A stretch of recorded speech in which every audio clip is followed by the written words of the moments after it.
Constipation, மலச்சிக்கல். மலச்சிக்கல் வந்து ஒரு சிம்பிள் செயல் நினைச்சிட்டு இருக்கீங்களா? இது நாளடைவில் வந்து பாத்தீங்கன்னா ஒரு பைல்ஸாவோ இல்லை சிஸ்டிலா அல்லது பௌத்திரமாவோ கண்டுறதுக்கான சான்சஸ் நிறையவே இருக்கு.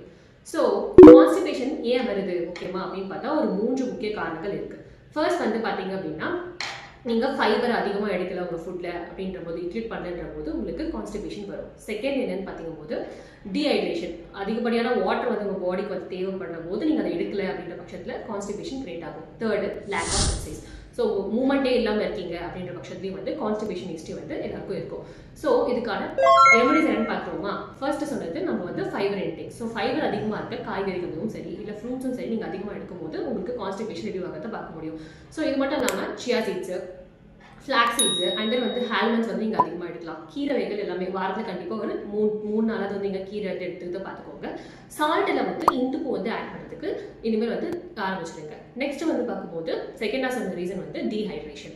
ஸோ டீஹைட்ரேஷனை கம்மி பண்ணுறதுக்கு ஒரு நாளைக்கு 4 லிட்டர் தண்ணி குடிச்சாலே உங்களுக்கு அந்த டீஹைட்ரேஷன் வந்து கொஞ்சம் கொஞ்சமாக ரெடியூ ஆகிட்டு உங்களுக்கு கான்ஸ்டிபேஷன் ரெடியூ ஆகிறதும் பார்க்க முடியும்.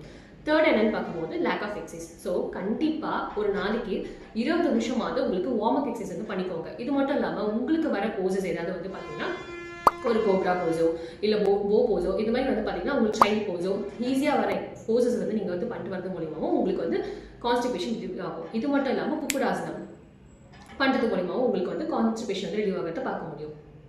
அண்ட் தென் வேறு என்ன பண்ணலாம் அப்படின்னு பார்க்கும்போது வஜ்ராசனம். சாப்பிட்டதுக்கு அப்புறம் பண்ணக்கூடிய ஒரே ஒரு ஆசனம் வந்து வஜ்ராசனம் தான். ஸோ வஜ்ராசனம் பண்ணுறது மூலமா உங்களுக்கு டைஜஷன் இருந்தாலும் சரி, இன்டைஜஷனாக இருக்கீங்க அப்படின்னாலும் சரி, ப்ளோட்டிங் இருந்தாலும் சரி, அப்படி இல்லைனா கான்ஸ்டிபேஷன் இருந்தாலுமே சரி, உங்களுக்கு இந்த சிம்டம்ஸ்லாம் வந்து கொஞ்சம் கொஞ்சமாக ரெடியூ ஆகிட்டு நீங்கள் கான்ஸ்டிபேஷன் வந்து முழுமையாக ரெடியூ ஆகிறத பார்க்க முடியும். தேங்க்யூ.